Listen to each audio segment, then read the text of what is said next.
Welcome everybody. I'm not sure if I am on air now, but if it is the case, se è il caso, welcome everybody. With this project, Communicating Vessels, this year in Segni New Generation Festival and in Visioni di Futuro, Visioni di Teatro, we overlap our programs and we want to share all the projects to highlight the importance of exchange in the development of skills and knowledge. One of the goals of the initiative is to develop and start common projects, live and online, to find new inputs, as this webinar is dedicated to the transgenerational fluxes from early years to adolescence. To the webinar, we invited experts from the theater, but also from other fields, because our interest is the point of view of those who observe the flows of transformation in their complexity. And this flux of thoughts and reflections is going to feed a largest reflection within our cultural ecosystem, because we are here today online and then live in Mantova and Bologna with a group of colleagues reflecting on the same topic.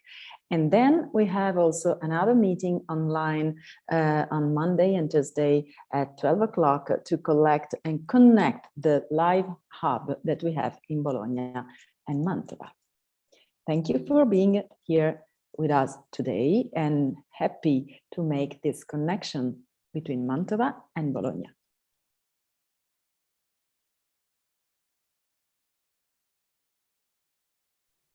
Thank you, Cristina. I am Roberto Frabetti from Bologna, and I am the artistic director of Visioni di Futuro, Visioni di Teatro. And I just want to present you the topic of our webinar, of the two webinars, today and Wednesday. And the topic is between early years and adolescence. And just to reflect, because early years and adolescence are distant and closer at the same time, totally different in appearance, capable of surprising you for the many points in common. Many points in common that are revealed every time you observe them without prejudice. They are the extreme limits of a whole child youth, which is characterized by a continuous and not linear transformation, consisting of continuity, but also of deviation, breaks, separation, and sudden jumps. For those who work in TYA, they represent the strain points of a never-ending journey of knowledge that crosses all the ages of that world in which children and young people live with their specific cultural identity. This is a topic, and then you can listen many different reflections, and I leave the speech to Sue Giles, the president of Acetage International, that facilitated the webinar today. Thank you, Sue. Thank you to everyone who experted and you that attend to the webinar. Thank you very much. Wonderful to see everybody here today. My name is Sue Giles. I'm the president of Acetage International, and I would like to pay my respects to elders past, present, and emerging as I speak from the lands of the Wurundjeri people of the Kulin Nation here in Australia. This is a fascinating topic, and we've got three amazing speakers today who will help unpack some of the extraordinary nuance and exploration around these two very exciting age groups and between these two amazing festivals. We have with us here today Brigitte Dethier, who is the director and artistic director of Junges Ensemble Stuttgart in Germany. I probably said that incorrectly. I'm sorry. That's wonderful. Oh, good. We have also Giorgio Vacchiano, who is a researcher in forest management and planning at the University of Milan in Italy. Welcome, Giorgio. Thank you. And Good morning. we have Eric Kyle, who is a performer, choreographer, and teacher now based in the Netherlands. Hey, nice to be here. Thank you. We will go in this order. We will start with Brigitte, we will then go to Giorgio, and then we'll go to Eric. We are all being translated, by Roberta Cocci, who is simultaneously translating. So we're trying to speak clearly, slowly, with lots of breath. We also ask if you can put your questions in the Q&A section on your Zoom screen. And if you have questions for our speakers, we'll get to them at the end of those 3 presentations. Each speaker will go for about 10 minutes and hoping to leave some time for audience involvement at the end.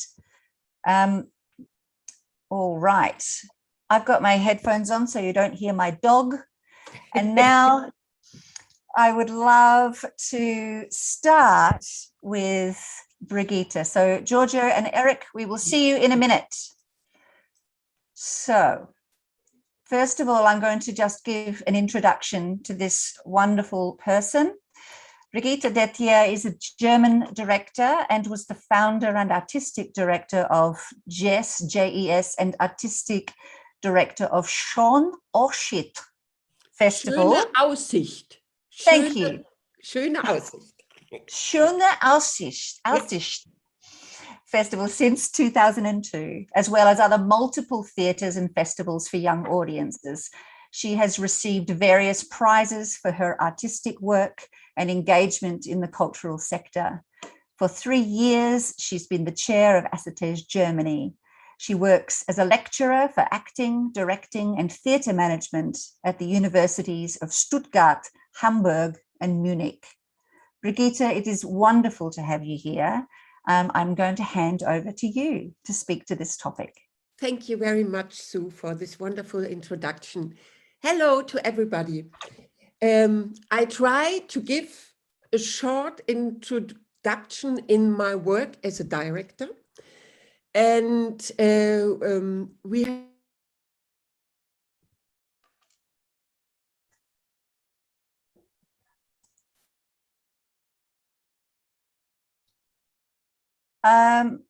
Brigitte, I can't hear you. Is everyone able to hear? Oh, that was right. my fault. Sorry, I start again. Hello to everybody.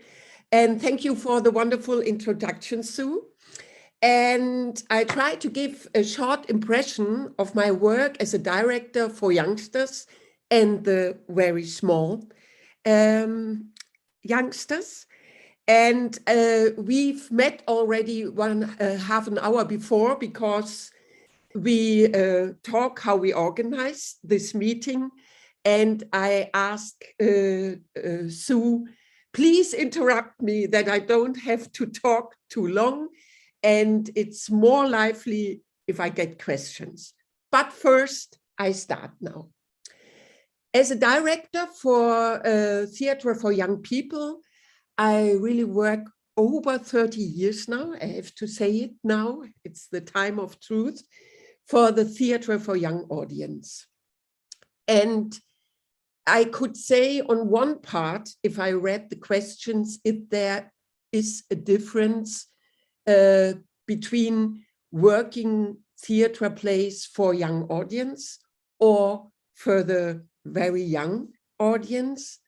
I say in my heart, for one part, no, because I have to do the same things as a director.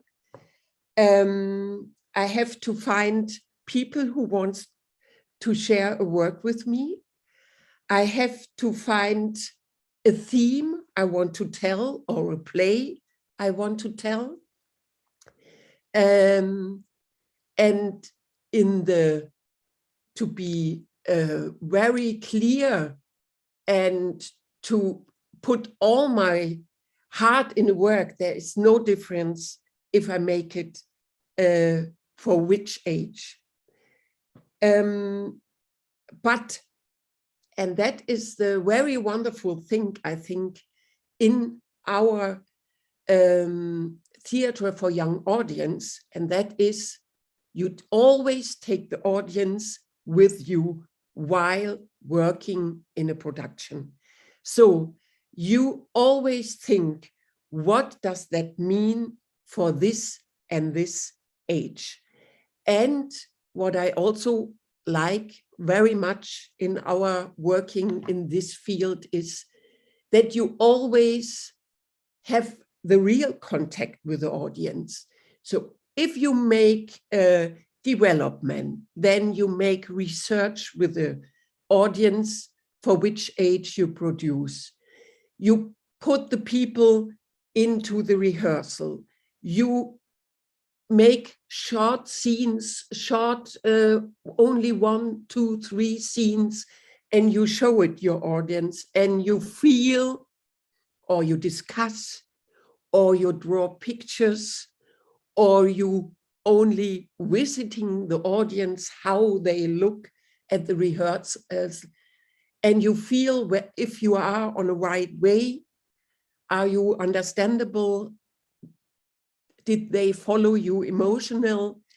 And also you have partner classes, and we have so much instruments in the theater for young audience to work our, to bring our work together with that, what you want to tell from an artistic point of view, but never lose your audience. And that means for me not to be also that it is difficult or that are also hard moments, but it's very important not to lose your audience. And that is a rule I think we all follow by making theater for young audience.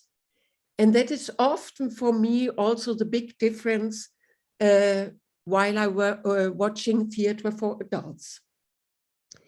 And what for me is also a very important thing is when I make my first play for the very young people, we have a wonderful cooperation with La Baraka.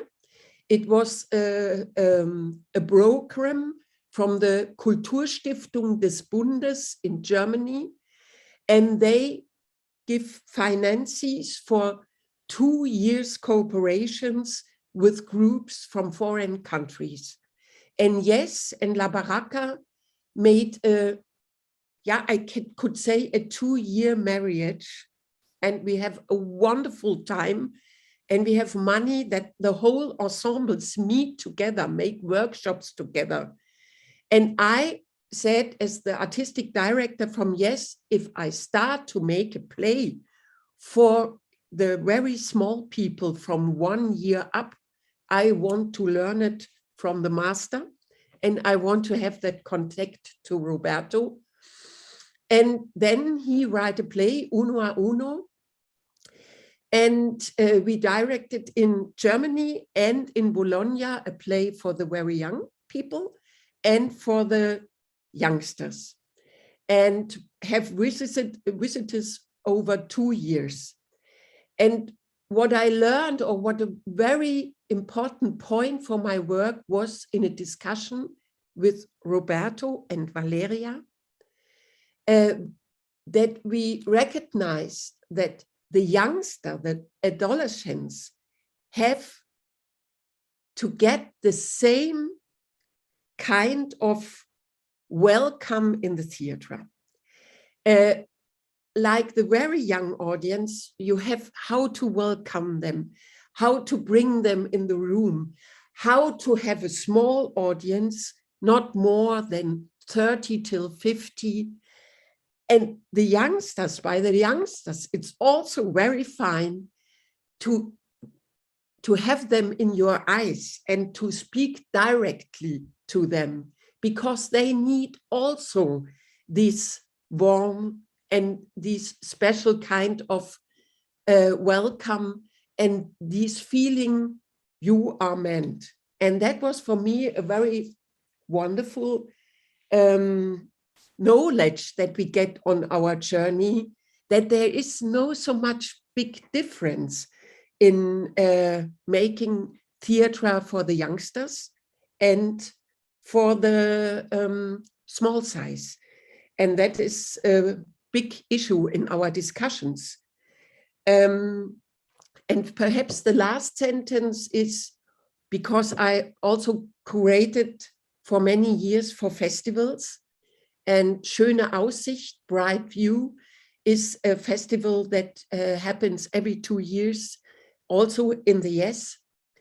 And by curating, I have a lot of audiences in my brain and in my heart, because I want to share it with children and with youngsters and with families, and also with colleagues from our country, but also international. We are very interested in the contact with the international delegates, programmer, colleagues.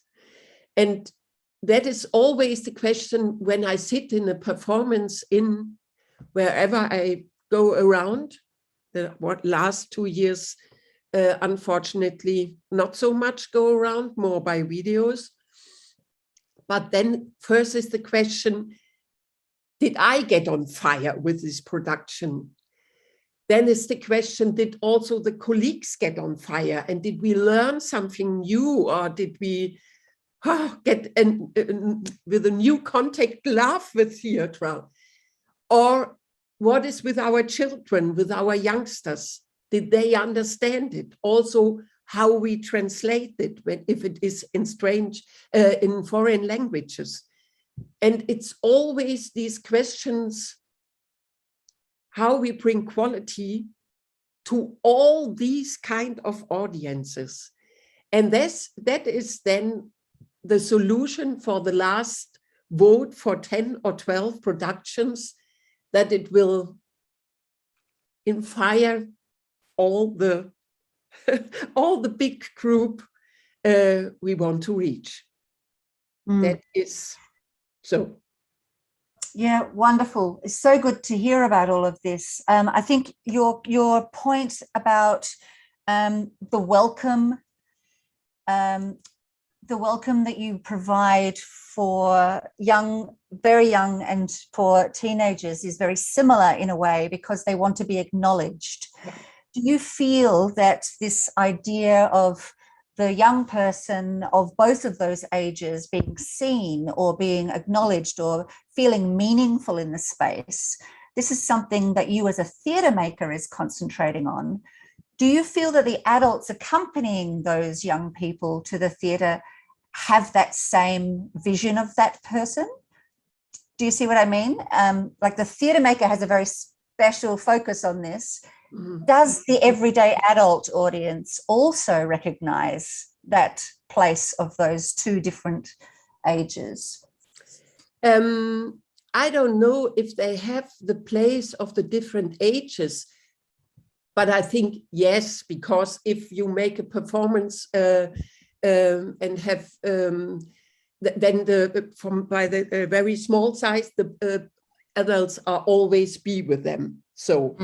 And they take care a lot, because these families are going in a Sunday or Saturday afternoon performance or morning performance.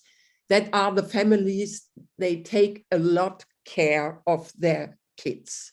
I think in the youngsters performances, is it another case? A small example perhaps that really touched my heart is, you always say before the performance, please put out your mobile phones.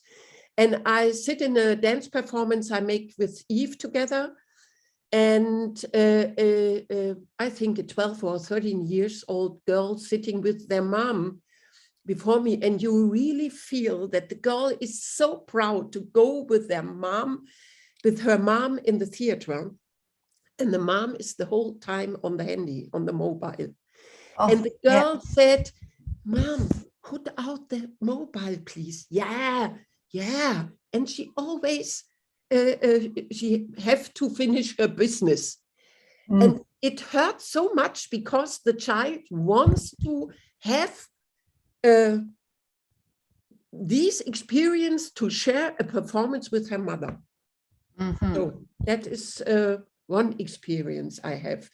And sometimes I also feel that the adults go with the children in the performance and they accompany but they said, I wait for an hour and I hope that then it's over.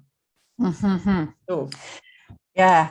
Okay. Yes, that's a really lovely point to go into further. Let's see what the other speakers are saying, and we might come back to that. I think that's wonderful.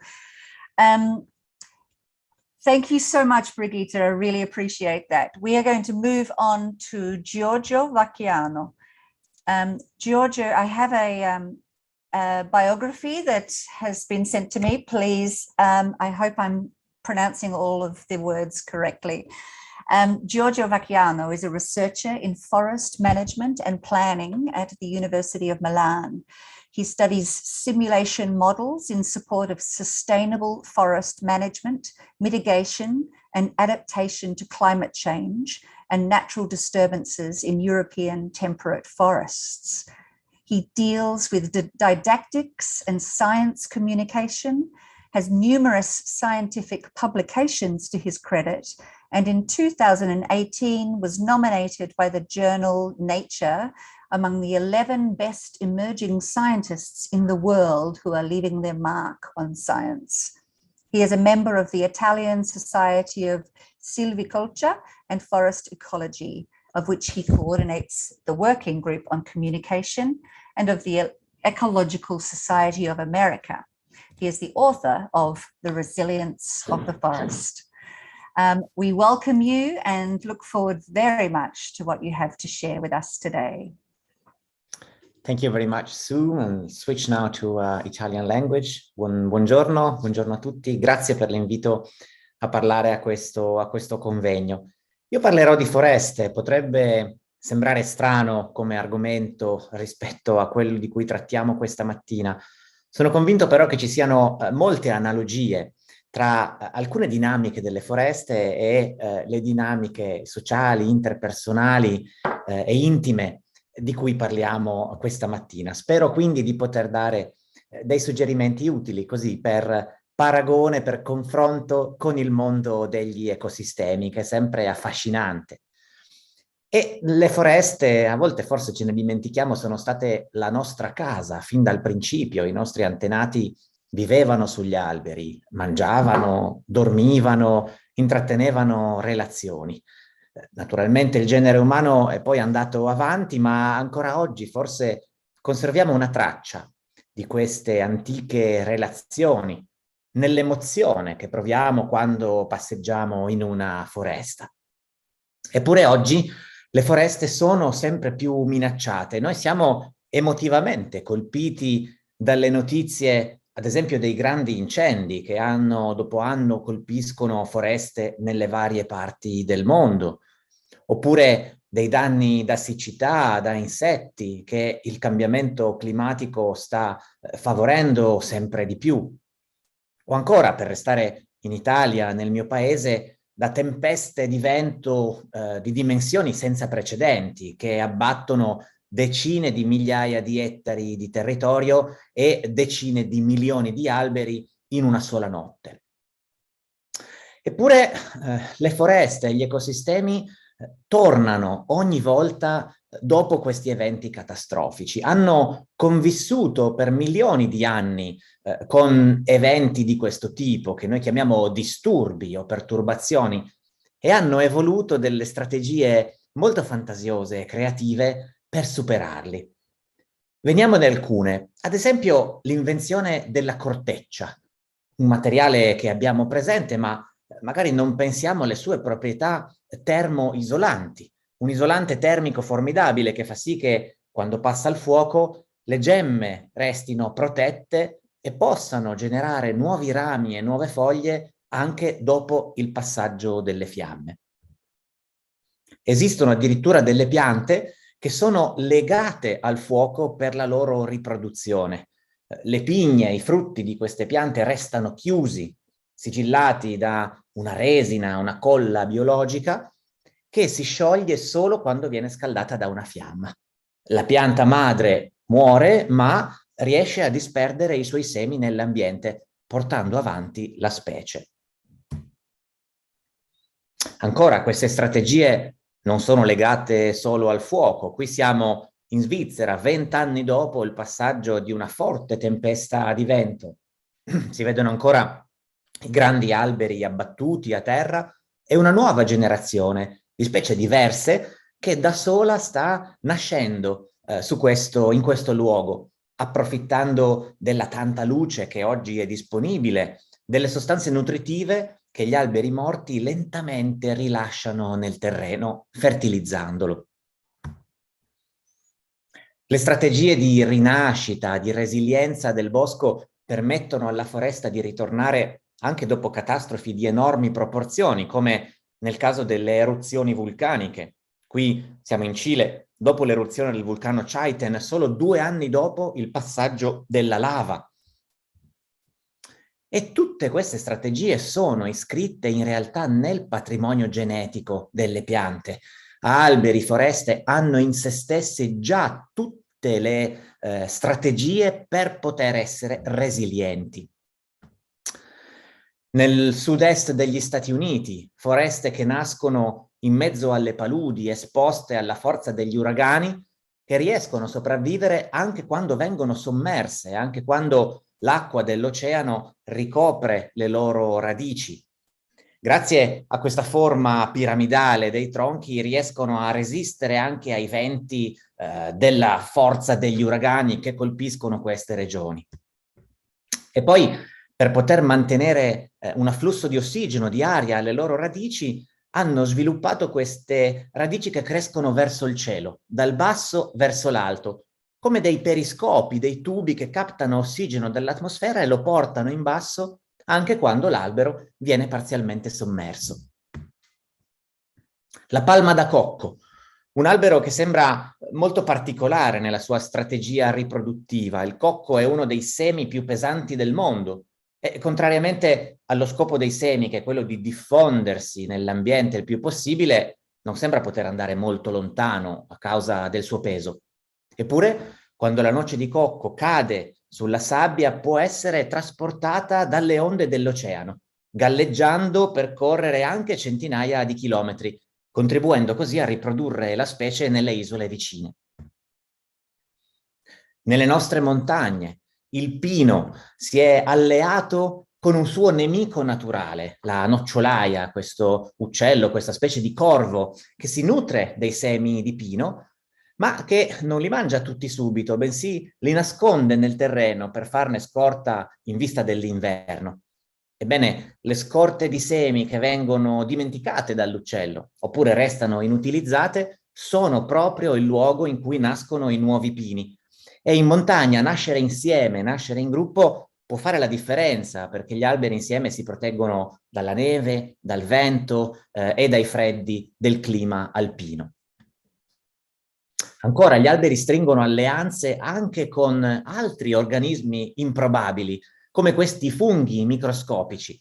La simbiosi tra le radici delle piante e i funghi, che viene chiamata micorrizza, permette alle piante di estendere il proprio apparato radicale, andando a assorbire più acqua, più sostanze nutritive, e al fungo di nutrirsi di quelle sostanze di rifiuto che la radice naturalmente produce.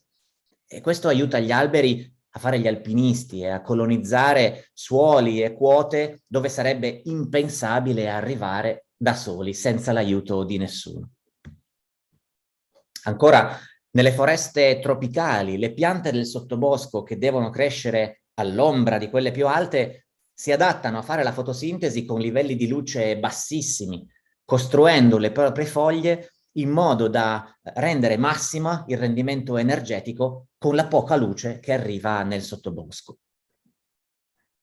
Ma Se le piante, le foreste hanno questa enorme capacità di rinascita, perché allora oggi ci preoccupiamo del loro futuro? Beh, questo purtroppo ha a che fare con il nostro contributo. Il riscaldamento globale e il cambiamento climatico stanno andando troppo veloce rispetto alla capacità delle piante di sviluppare nuove strategie di adattamento. E così vediamo, per esempio, catastrofi a una scala mai vista prima. I grandi incendi australiani della Black Summer nel 2019-2020 sono un esempio. Un quarto di tutte le foreste di un intero continente è andato a fuoco nello stesso momento, qualcosa che davvero non ha precedenti nella storia di questo ambiente. E tutte queste perturbazioni, spinte dal cambiamento climatico, che ovviamente siamo noi a causare, stanno crescendo e fanno aumentare i danni alle foreste da incendi, da attacchi da insetti e da tempeste di vento. Questo è preoccupante, ma non solo e non tanto per le foreste, che prima o poi in qualche modo ritornano, ma soprattutto per noi, perché è la nostra sopravvivenza e la nostra resilienza a dipendere dagli ecosistemi. Oggi l'ONU ci dice che per limitare il cambiamento climatico dobbiamo non solo iniziare a ridurre le nostre emissioni e portarle a zero nell'anno 2050, ma anzi iniziare a riprenderci indietro un po' dei gas serra e dell'anidride carbonica che abbiamo emesso, perché ormai sono troppi e fanno sentire i loro effetti. E l'unica tecnologia in grado di riprendersi indietro l'anidride carbonica sono proprio gli ecosistemi. Di tutta la CO2 mai emessa dall'uomo, metà è stata già riassorbita, in parti uguali dagli oceani e proprio dalle foreste sulla superficie terrestre. È la magia della fotosintesi. Provate a guardare l'oggetto di legno più vicino a voi che avete in questo momento e pensate che metà del peso di quell'oggetto è fatto da carbonio, qualcosa che prima che l'albero esistesse era allo stato gassoso, era un gas nell'atmosfera e che l'albero con una magia ha trasformato in qualcosa di solido che oggi resta e si può toccare. E si può toccare anche dopo la vita dell'albero, se noi usiamo il legno saggiamente. Oggi usare il legno, per esempio, nelle nostre case, nella nostra edilizia, è una delle strategie per continuare a trattenere questo carbonio anziché mandarlo nell'atmosfera. Ma non solo questo, le foreste aiutano noi a essere più resilienti. Lo sa bene chi abita in montagna.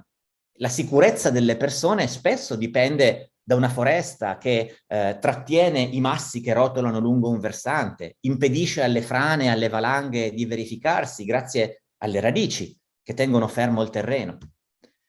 E addirittura nelle nostre città, dove le foglie degli alberi possono assorbire l'inquinamento e le piogge sempre più intense che rischiano di provocare danni da alluvione.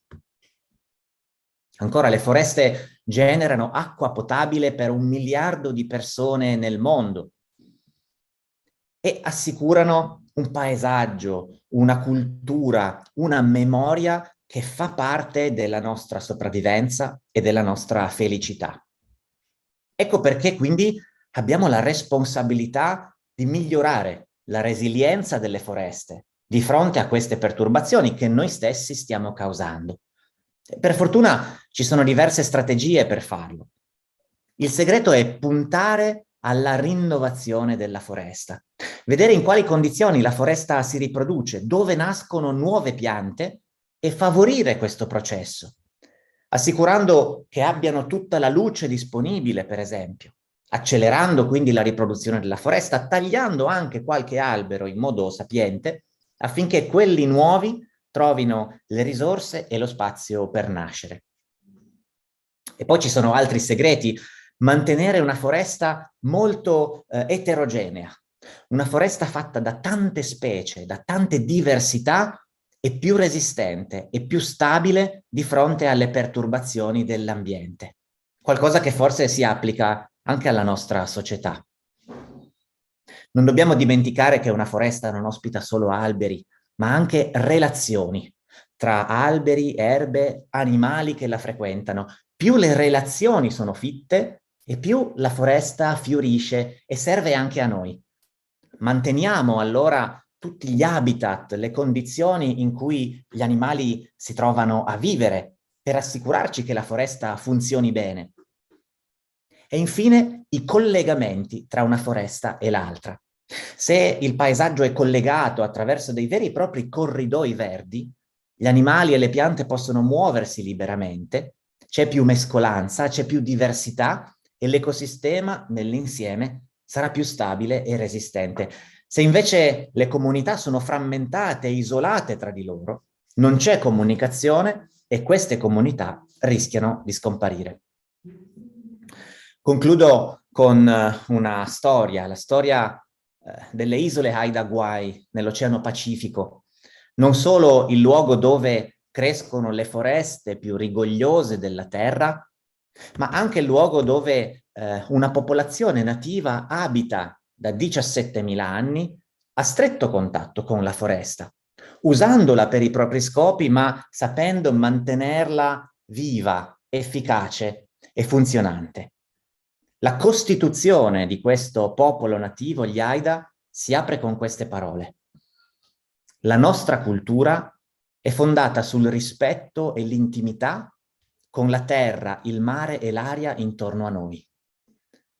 Come in una foresta, le radici del nostro popolo sono così profondamente intrecciate che le catastrofi più grandi non potranno sopraffarci. Grazie.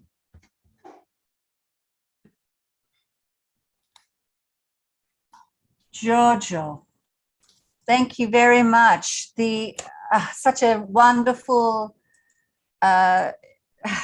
reflection on resilience, the value of every part of the forest, the interdependence of the young and the old, and that relationship between all inhabitants, and also the importance of awareness of that interdependence. That was really fascinating. Thank you so much. I'm going to move on. I've got a question for you, but I know that you have to leave only in 15 minutes. But I would like to move on to Eric because we are also need some time for our interpreter as well. So please, people, put your questions into the chat, and I'm hoping we will get a chance to talk to Giorgio before he leaves. Thank you again. That was extraordinary. Our next speaker is Eric Kyle. And Eric, I will introduce you now. Eric has been making dances for many years in subway stations, sculpture gardens, empty swimming pools, city streets, and occasionally on stage. He performs, choreographs, and teaches throughout Netherlands, Europe, and the world. In 2010, he won the Dutch National Prize for Choreographic Talent and the No Ballet competition in Germany. In the last few years, he taught and built public space performances with local dancers in Benin, Senegal, Utrecht, and The Hague. He's the artistic director of Crosstown Den Haag, a choreographic fellow at Dance Lab, and a faculty member at the Artes Dance Academy in Arnhem. Over to you, Eric. Hello, thank you so much.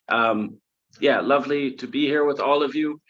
And in a way, I feel like what I'm going to speak about today is about bridging the last two presentations, because to me, it's how can we have sort of an ecology of arts practice and the way in those two things come together. And also that bio is a little bit outdated in that I'm no longer working in Arnhem at the Dance Academy there, but I'm now leading a youth theater school here in The Hague where we have 1,200 students a year taking classes in music and theater and movement, and we create productions with them and perform them. So it's been an interesting challenge how you take the ideas that you've learned from your creative and touring practice and implement that into pedagogic practice with young people, helping them on their art journeys of making as well as observing performance. But let me get to my presentation first, and then I'm happy to answer questions along with my fellow panelists. Darwin speaks of overspecialization of how when a species can no longer adapt to the changing world, it goes extinct. In a world where everything is pushed to be profitable and quantifiable, everything is constantly pushed in one single direction. Flexibility is lost, structures petrify, and the system weakens. An absolute structure is a fragile one. Art speaks truth to power, not as a battle cry, but as Jiminy Cricket, perched on the shoulder of Pinocchio, encouraging thought before action. Art offers hope and the possibility of change. Art is the oxygen of the ethical world. Veni, vidi, voce, we came, we saw, we gave voice. And this to me then lands very interestingly, because in the text about today, it was talking about children and boys as though they were two separate categories, when in fact, boys are a subcategory of children. And the idea of gender roles and relations, because it's something that I really see prevalent in our young students, not at 6 or 7, then they come in completely wild and full of fantasy and their own ideas. But as they grow towards 10, I think at home they're seeing too much Disney and Nickelodeon and just getting these sort of fixed televised images of gender role, and then starting to be more and more blocked or wanting to belong to that subset. And I think one of our challenges in art is there's that famous quote about the crack is where the light comes in, but I think the crack is where the authenticity comes out. So as these sort of idea of gender roles calcify, we need to create those cracks and sort of highlight those cracks so that this kind of crazy little nutcases that are in our charge can express themselves still and show who they are as a being. And also, not unlike a lot of the work of Italo Calvino, art makes fluid again that which was fixed. So something that we thought was just set in a certain way can be twisted, turned, torqued, and then we can look at it and discover new things inside of that, and that gives possibility. But it's something that I see in my art practice as a maker, but also as a teacher, is the necessity of diving boards. We can't ask children, and especially not teenagers, to jump into the swimming pool of weirdness instantly. If we do that, they shut off, or the audience starts to think about other things instead of engaging with the performance in front of them. So what we need to do is have that diving board of recognizability or something that they can attach to so that they take the steps with you, and we get to a place where they become willing to jump and to explore strange and the possible and the imagination that can stretch so far, but not instantaneously, but as a sort of progression. So in this light, I was thinking, instead of, how do I say this? We need to find ways to flip the script so that we're both sustaining our practice, whether that's teaching or creating, and at the same time, innovating the form, creating a space of guerrilla gardening, using Paulo Freire's pedagogy of the oppressed, but in this case to support emotional and imaginative literacy, and also creating a space in which young imaginations remain wild and free because we nurture and challenge and recognize them. To avoid internalizing the over-specializations, instead of doing things as they've always been done, we need to ask ourselves questions. To me, the first question is, how can we increase arts access for young people from all social strata so that art going and public discourse are a constant part of growing up for all children, so that every youngster grows up to be imaginative and engaged global citizens, and so that every youngster is supported in their emotional and imaginative evolution. And the other wonderful thing is, I don't know how it is in the rest of the world. I feel like it's similar, but inside of the Netherlands, there's a real sense of people who have come from immigrant communities and people who have been here for a long time, and sort of separate communities, the way the right wing and the left wing or different social groups don't have connection with each other. Art becomes this agora, this public space where people express their identity and their sparks are created because there's interaction, as opposed to everything happening in this little bubble and that little bubble and no contact between the bubbles. Art is the bridge between bubbles, and also it pops the bubbles so that we can actually acknowledge that we live in a shared space, which can be our local community, our country, our continent, or even the world. Because as we see, climate change and other things that are threatening us at this time are not something that we can solve by ourselves. We can do this through dialogue and in cooperation with one another. How can we make work that widens the circle, that welcomes everyone? This is something I wrestled with a long time as a choreographer, and now also I'm doing that as an educator. And to me, the key thing is by not dumbing it down, by using the creative process and the pedagogic process to actively seek a physical language that speaks to both newcomers and to experienced watchers, or to someone who comes to take a class for a first time, or someone who's been there for 6 years. So something that has different levels inside of it, but that doesn't only work if you're advanced or only work if you just walked into the room, but feeds both. This is crucial in both arts education and the working field, as the trajectories we send our young artists on and our students, and the reward system we set up in the working field inevitably push the field in certain directions. How can we measure work by its generosity rather than its notoriety? Eye-catching hollow shapes, they sell better. We see that in advertising and marketing and other things. But we must ask ourselves and ask the makers and the teachers, what is the work doing? Why are we making it? And what are we trying to tell? Art making is missionary work. Art exists in the communicative act. How can we balance the content with the form? Art making should always be potlatch. This is a Northwest Native American term in which wealth was measured not by what one managed to hoard, but what one managed to give away. Generosity was the symbol of wealth. And God, I wish Bezos and Tesla and these rich guys would figure that out. How can each of us, in the course of our job, nudge arts practice towards greater relevance in our communities? Dream globally, act locally, and share best practices with one another.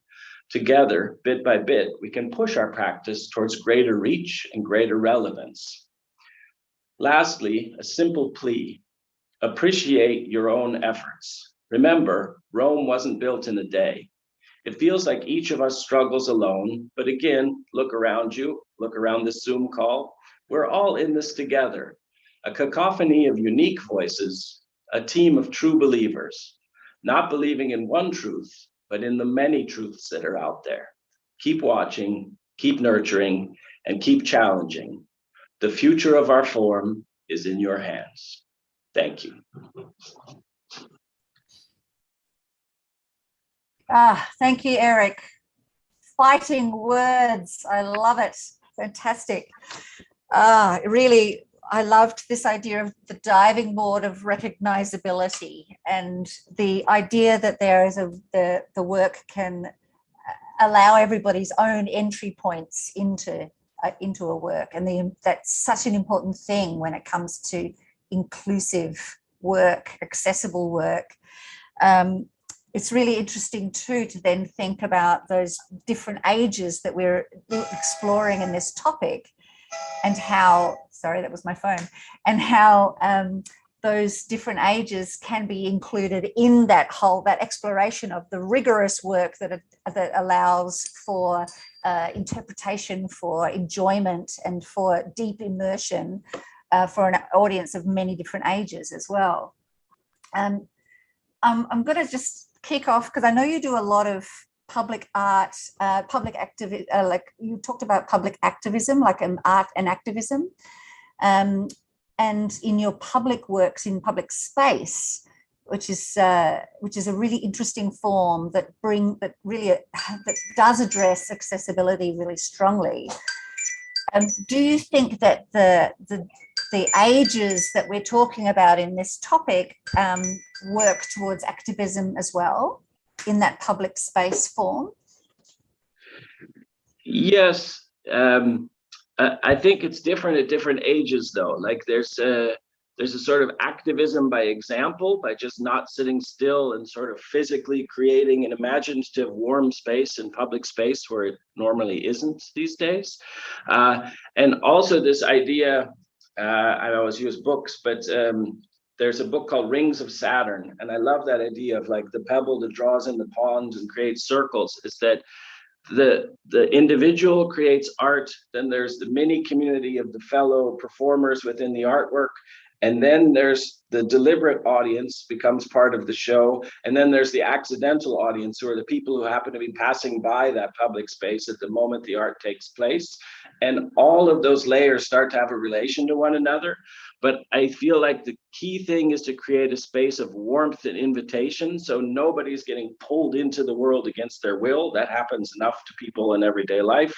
But that it just creates this warm space that we want to join, and that there's a sort of joyfulness and a belonging that is there that welcomes the viewer to engage if you would like. And if you don't, that's okay too. That I think it puts people at peace, allows them to watch in a different way. And also, oh, sorry, I could talk forever. Let me stop. No.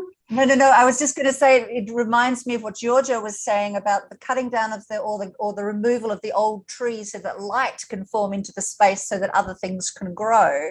And in a way, you're talking about a very similar concept, aren't you? Of providing that space. Can I ask our panelists to all come back on board now? Is that okay? Everyone here? Yeah. And if you had a question for Giorgio, we should segue to that. We should get that in, yeah. I mean, I think that's an interesting point, Giorgio, with the idea of cutting down the old tree so that the light can reach the young growth. For us working in TYA, we really resonate with that, I think. But can you talk a little bit more then about how that intergenerational aspect of resilience plays out for you? Shall I answer in Italian or English? If you answer it in English, then our Italian interpreter will interpret for you. Okay, I'll do that. I'll try to speak English.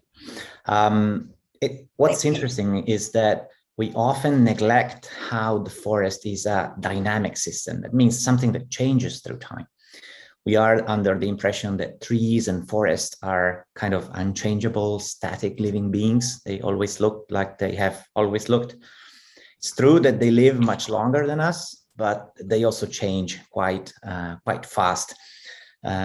We can see this in some countries of the world, Italy included, where contrarily to many other places in the world, forests are actively expanding by themselves across the landscape. There are a lot of places where that have been neglected by man, when humans are not cultivating the land anymore, or not grazing their animals anymore, and the forest is free to come back. If you look at like pictures of the same area like 30 or 40 years ago, and then you go there now, you'll see a brand new forest and new trees that did not used to be there. And when I bring my students in the field, so the new generation of foresters, I always try to make them do this exercise. So try to imagine how this place looked like 40 years ago and how it will look like 40 years from now. So what you would be able to see if you come back in 40 years. And often there's quite a change that can happen in that time.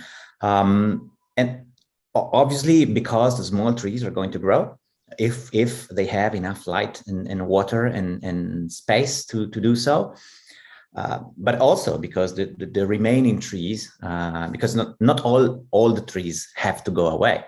There are what we call stratified forests, where all generations live at the same time on the same area.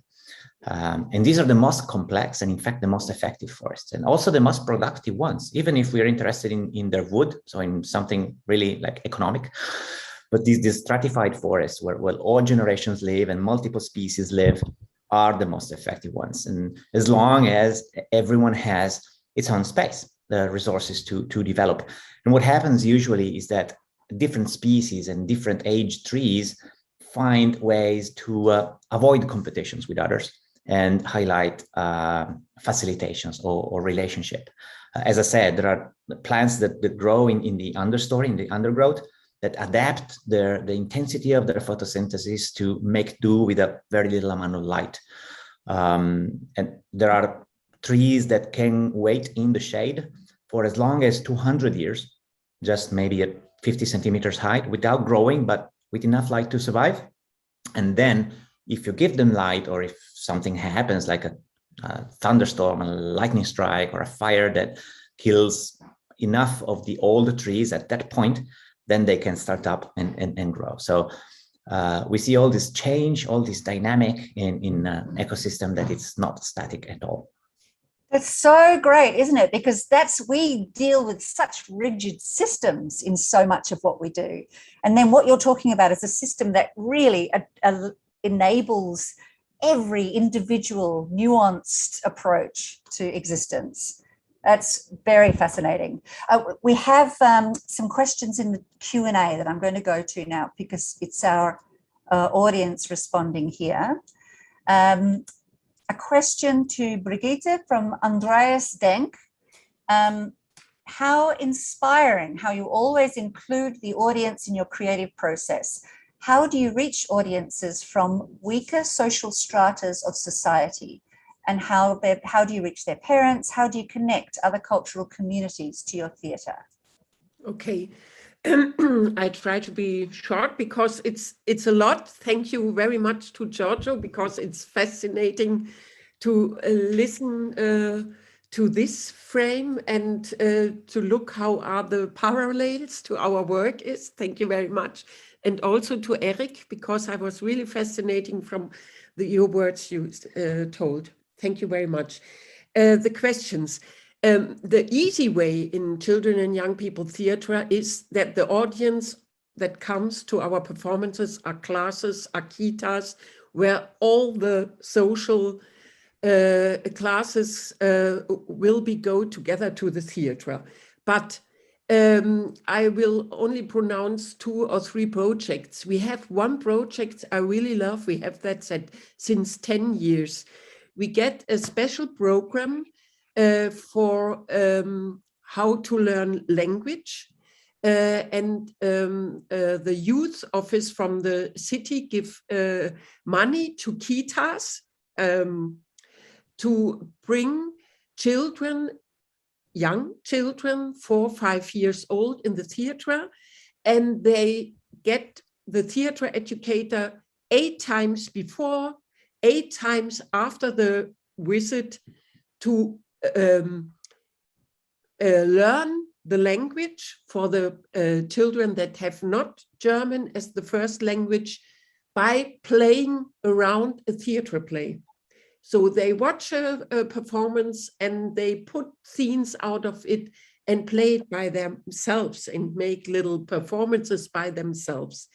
And we said we have to bring also the parents that not make an entrance in a theatre in a normal way, but in the first theatre visit, we bring the children with the parents so that the parents know about the program the children are in. And there we reach a lot of people they normally not go in the theatre because they feared that that is something that is not for them. So that is one thing we try. But we have also a big department of theatre and education. And we are always try also to go out of the theatre, to go on places where the youngsters and the children are not get the entrance during their parents or something like that, to find the places with them. We have a partnership that we search. We call that Theaterpaten. We're searching for elder generation. They have their family not in Stuttgart, but they are able to go with a child 4 times a year in a theatre. They pay the entrance. They go with children in the theater. Afterwards, they have cacao.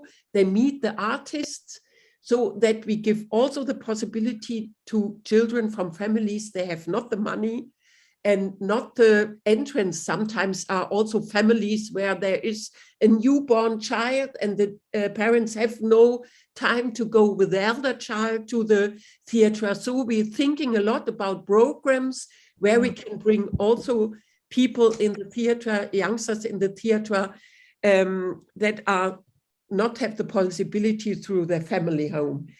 But also, and that is a great gift if you have the privilege to lead a theater house, to give also the youngsters the voice. That is also what Eric meant. So we have different projects where we only make discussions around the society, and the discussions are leading by the youngsters that called Einmischen. They have to raise their voice. Or we have also, and that is a little bit to Giorgio, we get the people in Stuttgart from Fridays for Futures a home in our theater that they could make placate or something like else to go for demonstrating and also to hold discussions. So to open the space, if you have a theater house, for that what is now the terms from youngsters. That is really important. I love the fact that what everyone's been talking about is a deliberate amount of detail that people are going into to reach out to understand how the best access can possibly happen, and therefore how much incredible influence that has on the art that's created as well. Yeah. Like, do you feel, oh, sorry, there is a question. I could just keep talking to you both, but I will ask Suki Kim. Lovely to see you here, Suki. For Eric, when you work using public space, do you use a prepared script? Yes and no. You need to be prepared, but it's a little like jazz musicians and music in the sense that there's a score. You say, we have a section that we're going to do with the wall, but the weather, the people passing by, the music, something that happens out of the ordinary, all of it can be reacted to, but you do have that safety net of knowing a relation or a sort of underlying plan so that there's something to work with. So I feel like when things are exactly fixed, and whether that's with text or movement or whatever, it's dangerous in public space because the conditions are not constant. Like the limitation and the beauty of the black box is that we have the concentration, we put it in one specific place, but out in the world, we are just dropping a truth bomb into life as it is happening. And that aquarium is full of fish and all sorts of things swimming around. And we just need to think, how can we coexist with these other things, which is standing up for ourselves, but not imposing ourselves in that public space. And to me, again, that's the sense of the offering hand instead of the here I am hand. We have that sense of conviction inside, but we present it in a softer, more open way, which is about connection and about sparking creativity in the watcher. I like that.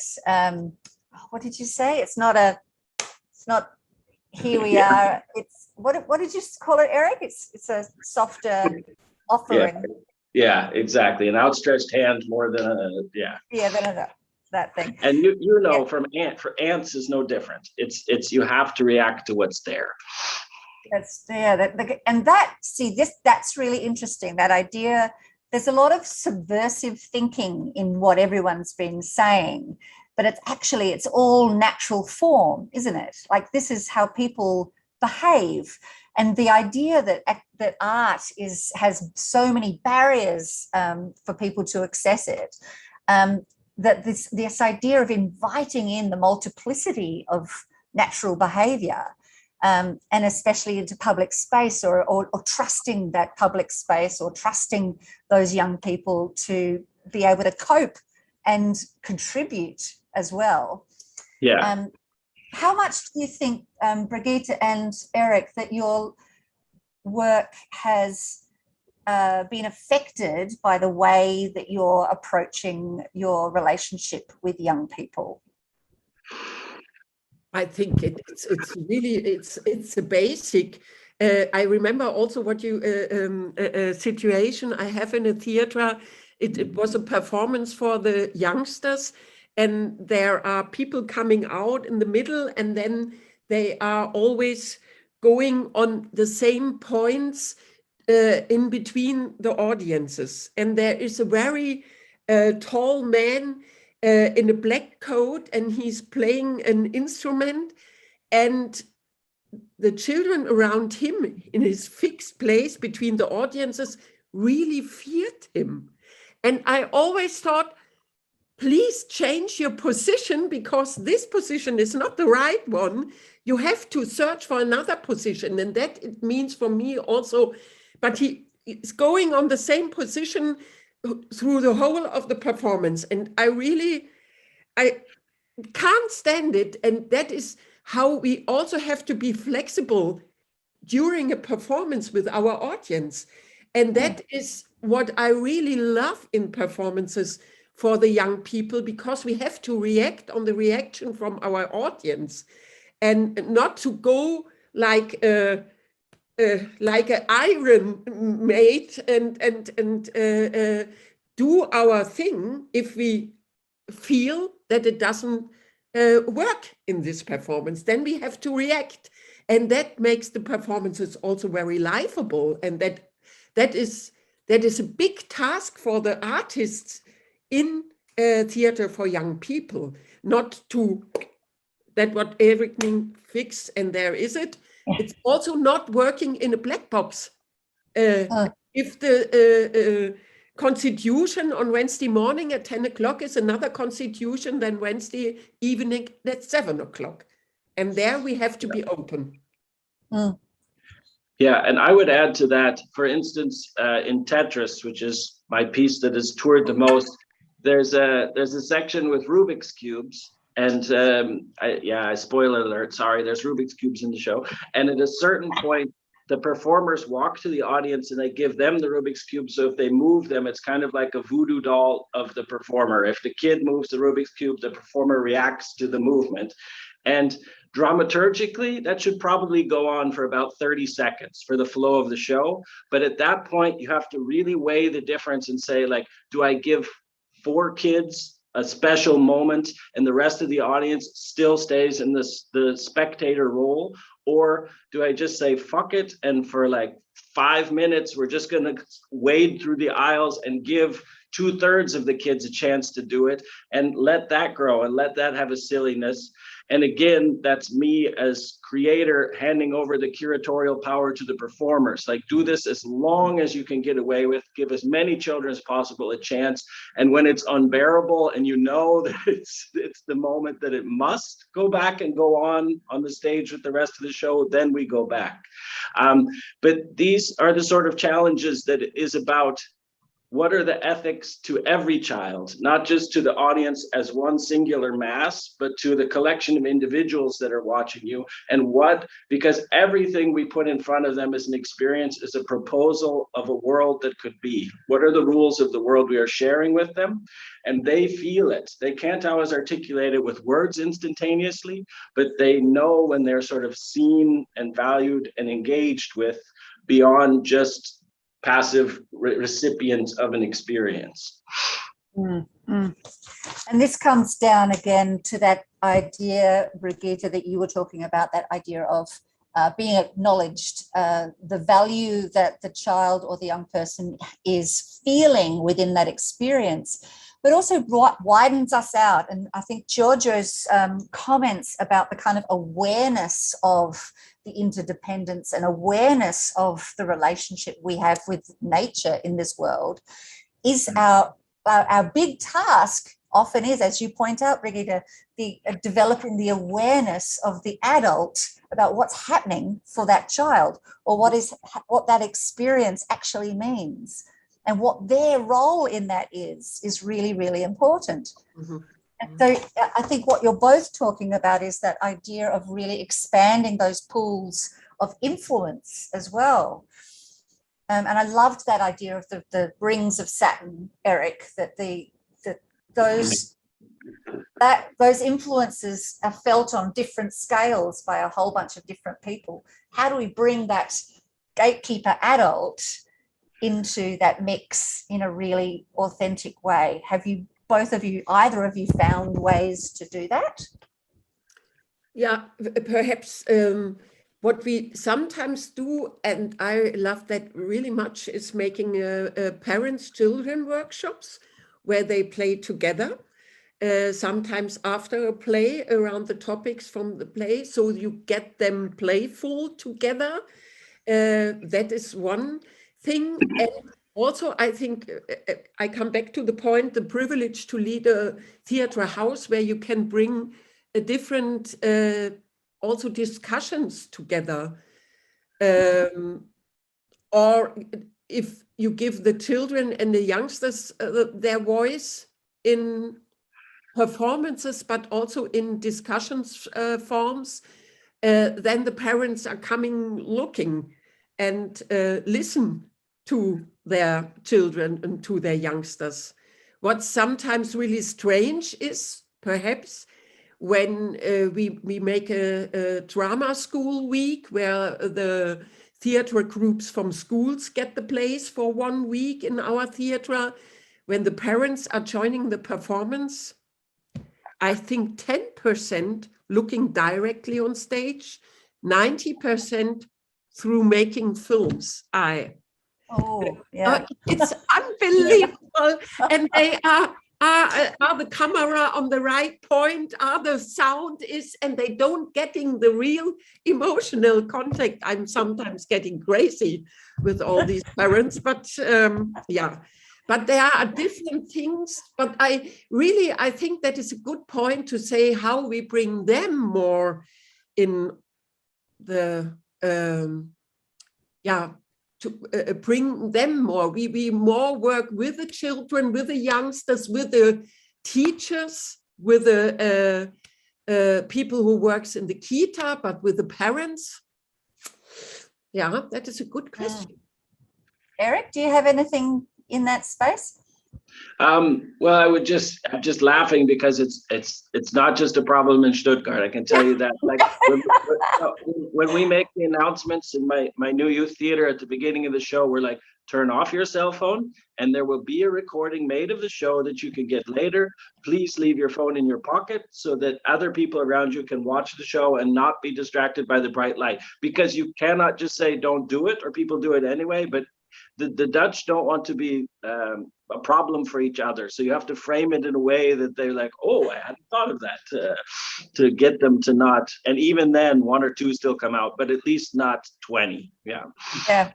I just want to add in one. When we did a show in, we toured a show in China, and we made a point in that show to actually take people's phones off them and put them into a safe box, because it just was so disruptive. It was, people were doing their business, in an immersive show. Sorry, Eric, go on. No, I can imagine. And this is jumping off topic in a completely different direction, but I didn't mention it before, but I feel like there's something really interesting with teenagers. Like we just had a production of Alice in Wonderland, and in that process, like they were working on the ideas of the show, ideas of the script, and then it didn't even come from the director and the choreographer. It came from the young people themselves, but they just wanted to sit in a circle and sort of share, like in real space with real people, like that are not part of their school or social world, what's going on with them internally and in their life. And I think that's also one of the challenges, is how can we make room for authenticity in the performance experience for audiences, but also in the creative experiences with young people, because there's a real hunger for that. Social media is not completely evil, but it does have this sense of the child at a younger and younger age is very concerned with their status and where they fit in sort of the order of things. And they are afraid to make a misstep, so that they hold still. And so they're all observers, but to kind of ease them into participation, I think it's interesting because we were just talking about the screens of the parents, but also for the young people to kind of create a safe space in the rehearsal process, in the theater space, that's a place where you can be silly and go off the sort of normal bounds of behavior. And especially with teenagers, somehow doing it by example or provoking them, like in our piece for teenagers a few years ago, Oh Snap, my company Arch 8, there was a moment where we flipped off the audience. And my favorite show, we were doing it at Tanzhaus NRW in Düsseldorf. And it was a bunch of rough high schools that were kind of in the neighborhood of the like multicultural high schools. And they were all like, oh, and the whole audience flipped us off back. But it was wonderful because they were completely connected with us. It was that like that act of sort of disobedience or yes, using semiotics that are sort of the street code of that age. Then there's this sort of connection that's bridged, and suddenly they're really with you in a deeper way in the show because they're like, oh, they get us. I want to know what they have to say. And I think that's the challenge, but not to do it in a sort of, you know, white savior trying too hard way, but to sort of in an open way to create a dialogue or an exploration. Yeah, I mean, it's interesting that, oh, sorry, yeah, go on, Brigitte. No, you. Yeah, and I want to add something how to bring also the parents or something like it is, for me, is a very important issue is we have to make the best shows we could make. And I hate shows when I go in and I said, yeah, okay, the makers things for 5 years is enough. So so you have to give in every show the most things you think about, the heart, the soul, the brain. And that is interesting. I always say the good piece for children is also good for adults. And absolutely, that is the biggest issue for me. And for me, it's also the biggest issue if you have a family performance and afterwards you see parents and children talking about that, what they have seen. So they have something to talk about. And we know that that is not so often the possibilities in the modern family lives.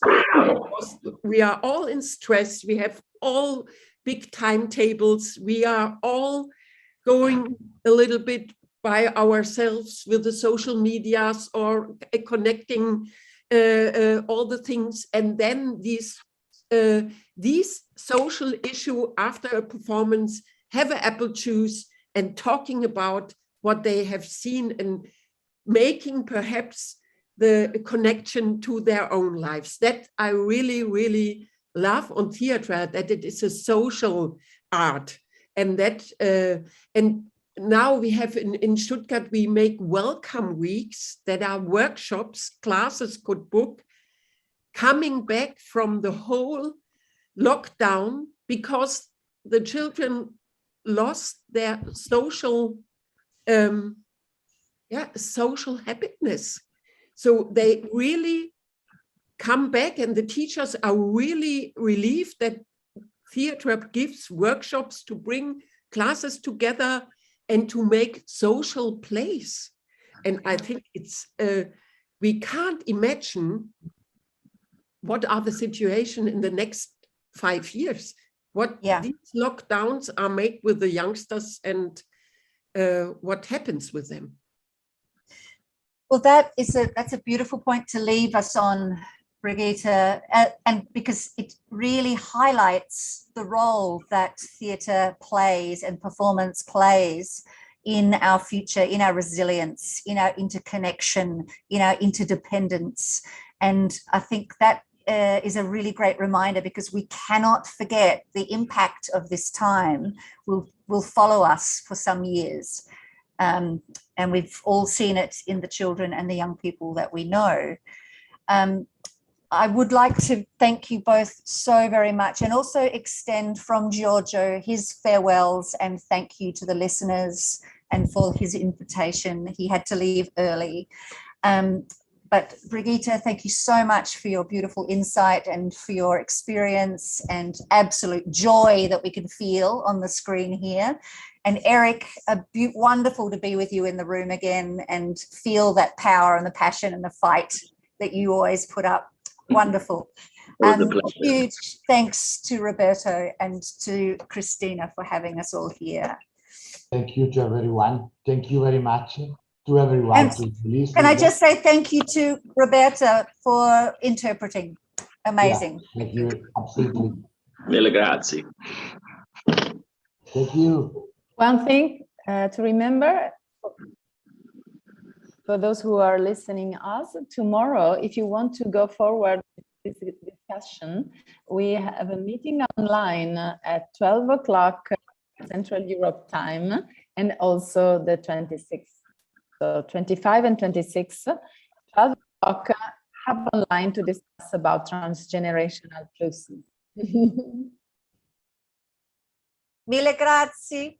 Thank you, Sue. Join us. Thank you, Sue. Thank you. Wonderful. Thank you. Leading us through this. Thank you. Bye, Eric. Bye, bye. Ciao. Ciao. Ciao, ciao. Ciao. Mm.